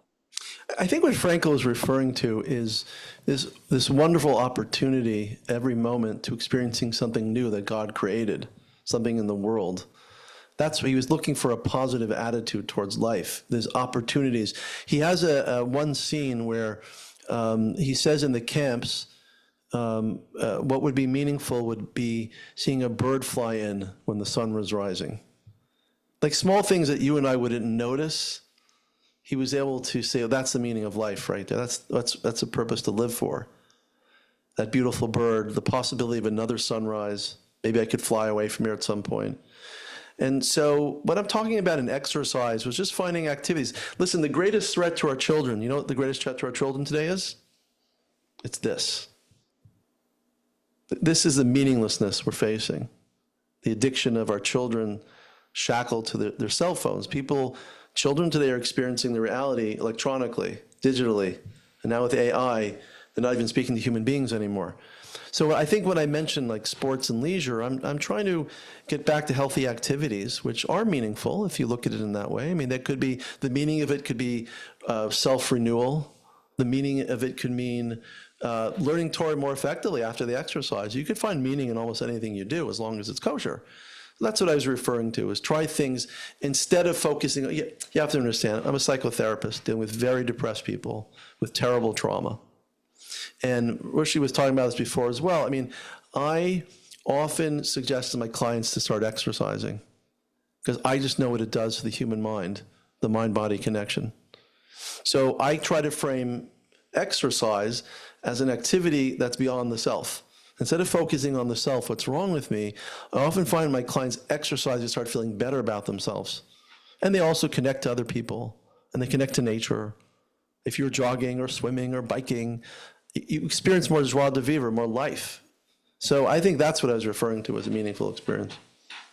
I think people are thinking deep into meaningful, and it might be they're missing the small things that make them feel good. And that is meaningful, just something that makes you feel good. If you like to, watch sunrise, sunsets, it's meaningful to I you. feel like I just want to bring on a point, and I see this a lot, and somebody actually sent a question like that, like, and even the lady asked about her kids, like a big part of our lives, a lot of times we focus on our kids or parnasa or certain things we put a very big focus on, and it becomes like the do or die, the kill moment, like we need to do this. But then for whatever reason, for good or for bad, it moves on. And all of a sudden, the mother who was the single mother that martyred herself for her children, it's not gay anymore. And all of a sudden, the father that needed to make the millions of dollars, he has the money now. So now what? So when we say, oh, what's your self-care, what things you like, that's what we're talking about. Like, so now who are you as a person, minus all the things that you were, so focused on when it's not gay anymore. So I'm teaching, maybe I'm wrong, I just want to clarify.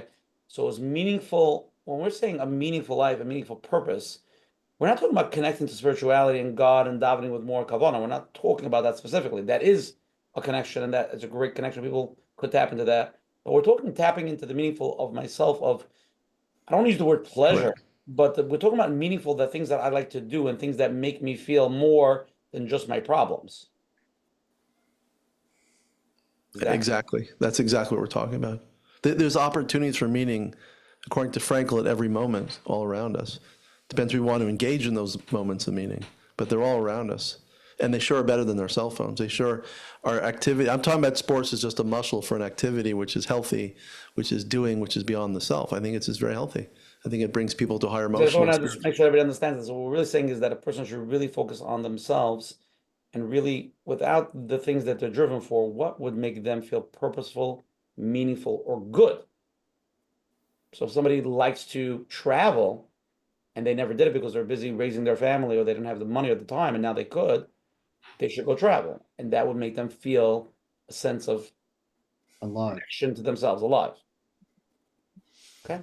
So And what they experience that God created when they go to the place that they're traveling to. What do they learn from it? You're mixing the spirituality into that also. Okay, we're from you then, 100%. I'm just saying, like, can't escape the spirituality. I understand. Well, if you go, there's some things we just do to renew ourselves. Right. Remember Stephen Covey, the book, The 7 Habits of Highly Effective People, right? His 7th habit is called sharpen the saw.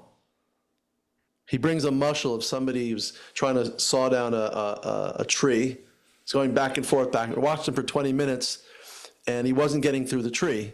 She says, I think you should stop sawing the tree. You should sharpen your saw. So he sharpened the saw and he went right through the tree. It was a metaphor he's bringing, a mushel. That sometimes the exercise, the relaxation, those positive activities are just self-renewal that enable us to just feel better, to get more done. So they can just be that, correct? Okay. Hi, Sarah. I was just wondering, I mean, I'm not sure you're trying to say it, it's one thing to set goals or to find a purpose, but is there maybe a danger, I don't know, in developing a certain grandiosity or a distorted thinking where you can, those of us I know that had a hard life, you can say, well, I must be a saint, I must be a martyr, or I was meant to do this, and sometimes you end up with maybe a distorted thinking or distorted view of yourself. I mean, there's self-esteem, there's self-assessment. I can decide that I may want to write a novel, but I'm gonna, I have to be the best novel. I'm the God's gift to the writing world. You know what I'm saying? That is there something that can be a little bit dangerous and wanting to find meaning, but be a little balanced, that you may not you're not be successful in your goal, you're not going to want to be, or your thinking was wrong all along. There's a certain misguided well, there needs to be a balance when I work on grandiosity. But Chayesar, let me ask you, what do you find meaning in your life? What are some of your meaningful things or values which you hold to be very important? Well, no, I mean, I enjoy my the work I do, the editing, publishing. You publish?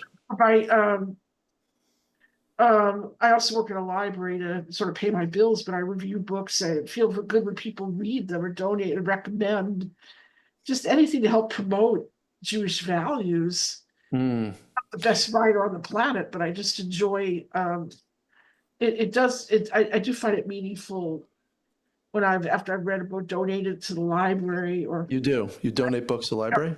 I've written edited things that people enjoy the writing or they enjoy. Mm. I feel like I've contributed in some way to this role. But I don't want to feel self-important. I mean, yes, it comes from Hashem, whatever your gifts. But I'm just saying that I feel that it's a superior. I'm special. Yeah. Let me ask you a question, Chazia. If I have you think for a minute about sharing books with people and sharing information, like you're doing that and giving them more knowledge, how does it make you feel? I feel very good. I feel very happy. It does reinforce self-esteem, but I don't feel that's the only reason that I'm doing it. I need to feel good about myself through this person.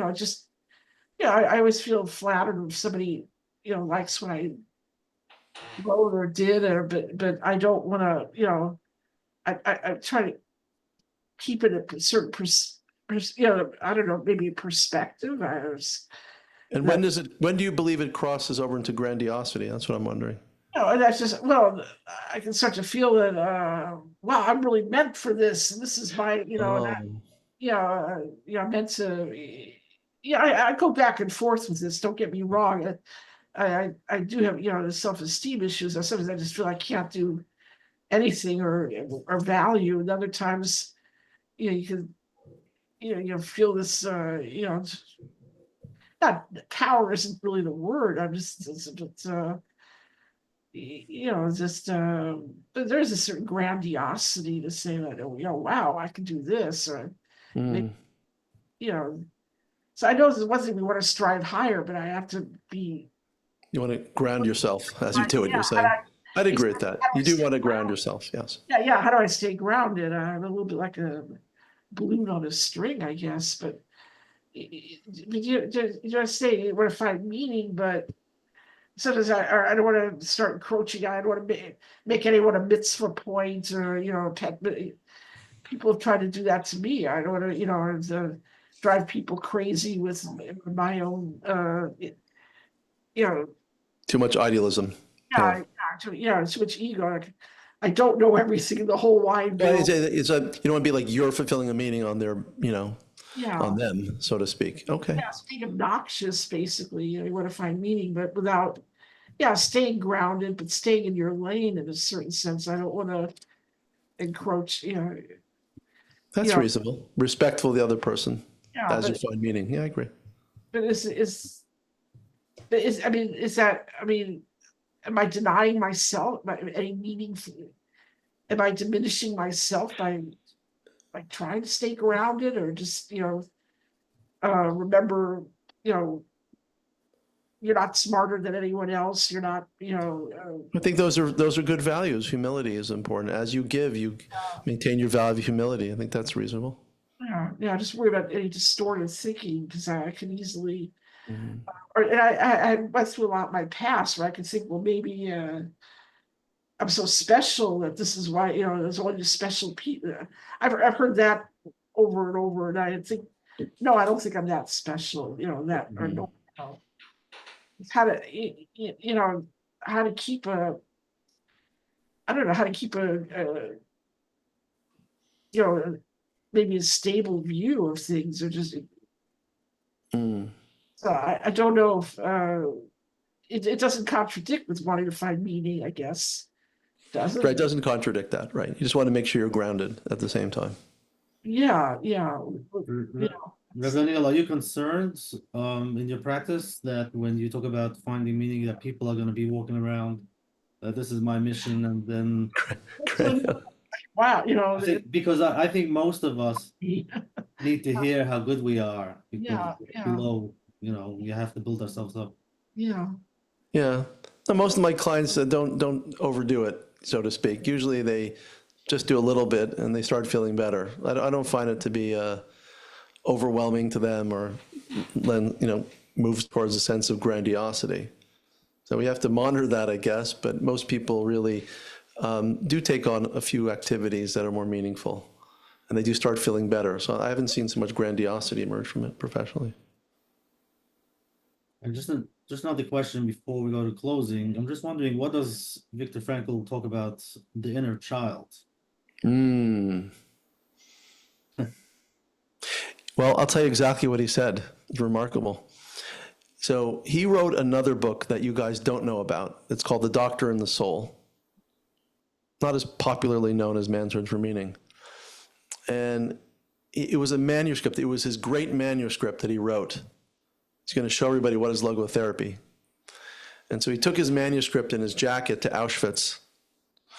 And when he got there, they took it from him, the Nazis, and they burnt it. Wow. And he writes in his book, he had to deal with what he called the loss of his inner child. Wow. And the question is, are these objects the purpose of my life?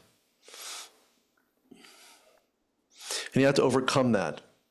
And that was a major shift for him. He had to find meaning, new meaning. That's what he talks about when you get to inescapable suffering, he calls it. Like his life's work was thrown away. But I'm going to tell you the end of the story. It's quite remarkable. A year later, he had typhus in Auschwitz. Typhus. Typhus is a horrible disease spread by lice in the camps. He's a physician, and he knew that during a certain phase of typhus, when you could get, like, if you get 104 fever, which you know is very dangerous for an adult, if you fall asleep, you'll face cardiac arrest. And this is a remarkable story. It's a true story. He said, what did he do to stay awake in the middle of the night? He found some scraps of paper, and he began to rewrite down from memory his book.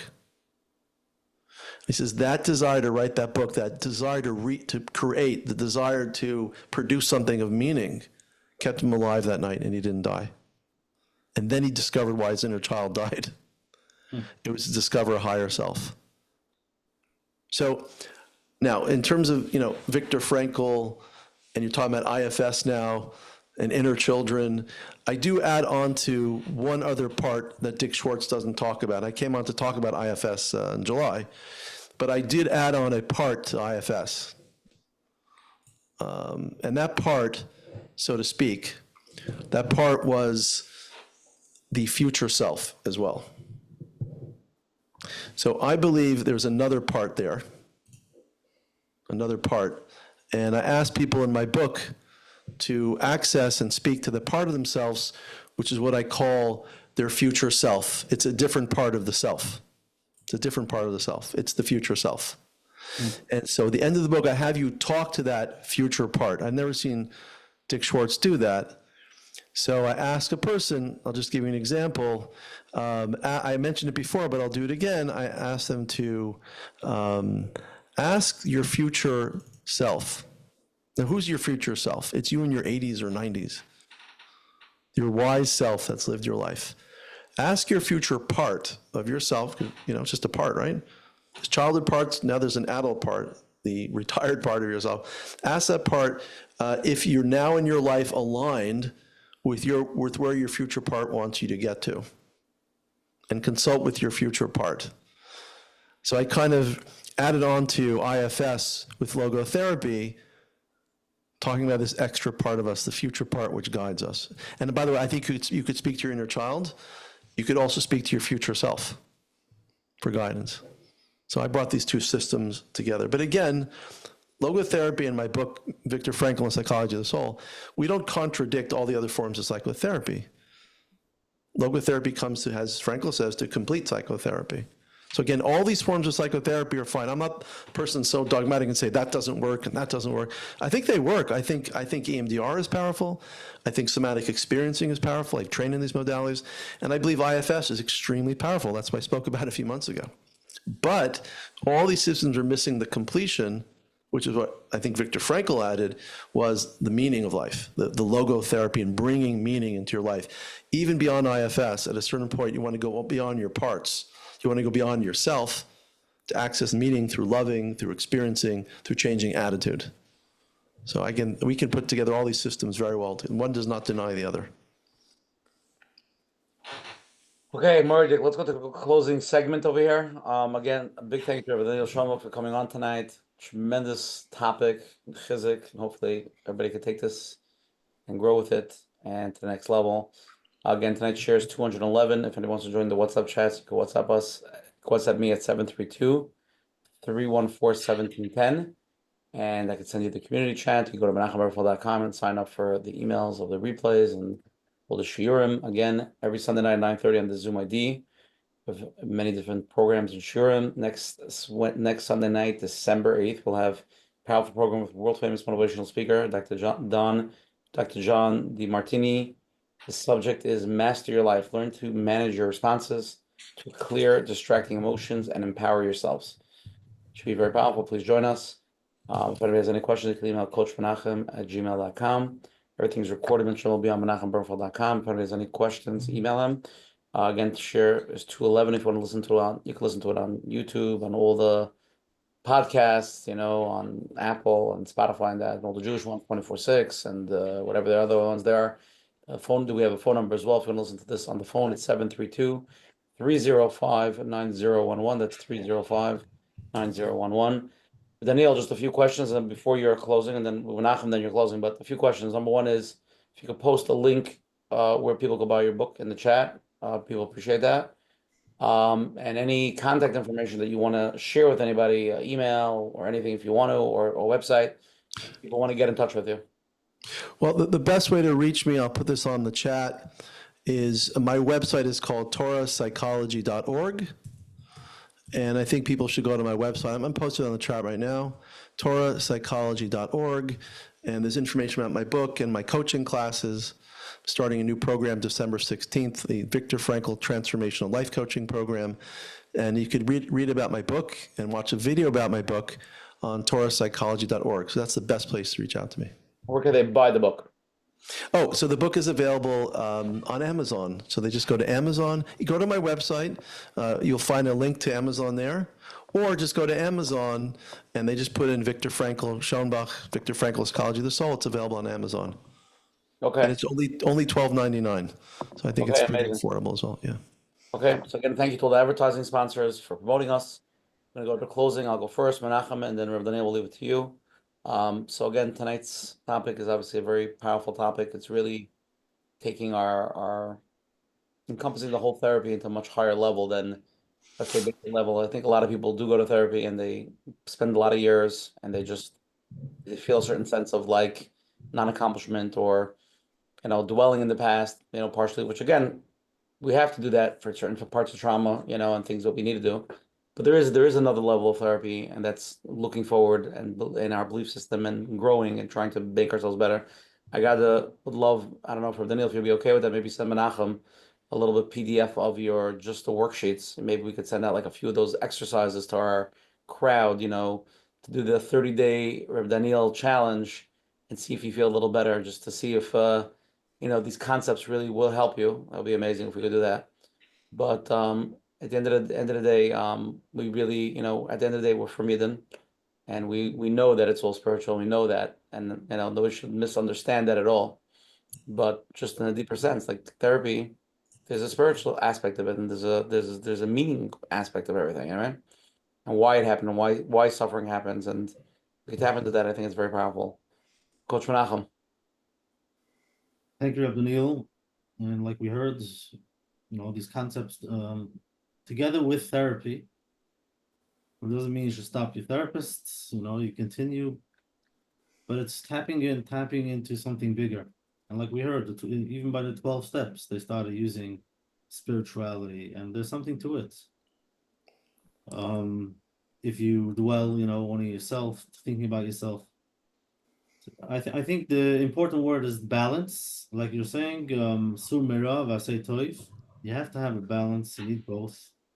if you're always busy with one of them, it's not good. You might be a martyr and, thinking I'm doing Asay Tov all day, but you're not really processing. And like we heard many times, there is grief and there is a place for that, and to learn how to hold it, and eventually getting out, making that phone call, doing something out of yourself that can get you out of your own mind, out of your own loop, and help you for a greater good, for something more, and Avada, for Hashem, and like we believe that we're here for a reason. And like I mentioned in the beginning, if we can become clear of our mission, how much easier it would be. Like if a malach would come to us and tell us, this is exactly why you're here. This is why you came down this world. And there's going to be a lot of nisyonis. You're going to have to do this and that. But remember, this is the mission. So you'll be able to hold on. So the tafkid, our tafkid is maybe not to have that clarity, but as much as possible, so that we can hold on while we're struggling, struggles, and in overall, our nation, Klal Yisrael, until Mashiach comes, and Mr. Shem, so shkoyach, thank you so much. Here, Rabbi Daniel, after tonight's program, let's hear the what comes to you? Yeah, it comes to me. Well, I think we're seeing the evolution of psychotherapy over the last few years, and your show has brilliantly covered a lot of these trends. We went from talk therapy, CBT, we moved on to EMDR, moved on to somatic experiencing, we moved on to IFS, and I hope my book has added something to that, to maybe complete psychotherapy towards Yemos Mashiach, when the whole world hopefully will get to the point of everyone experiences a greater sense of meaning. And I want to thank both of you, Voshi and Coach Menachem, for doing such a great job and facilitating such incredible conversation in our community, and being the source of light for so many people. So thank you for having me on. Thank you. Thank you, Daniel, for coming on. Okay, everybody, have a wonderful night. We'll see you next Sunday night, December 8th, with Dr. John DiMartini. DiMartini. He actually talks about values. He goes deeper in the idea of values, finding your values. Yeah, and the topic is master your life, learn to manage your responses, clear distractions and emotions, and empower yourself. It should be very powerful. And everybody, have a wonderful week. Thank you very much. Good night.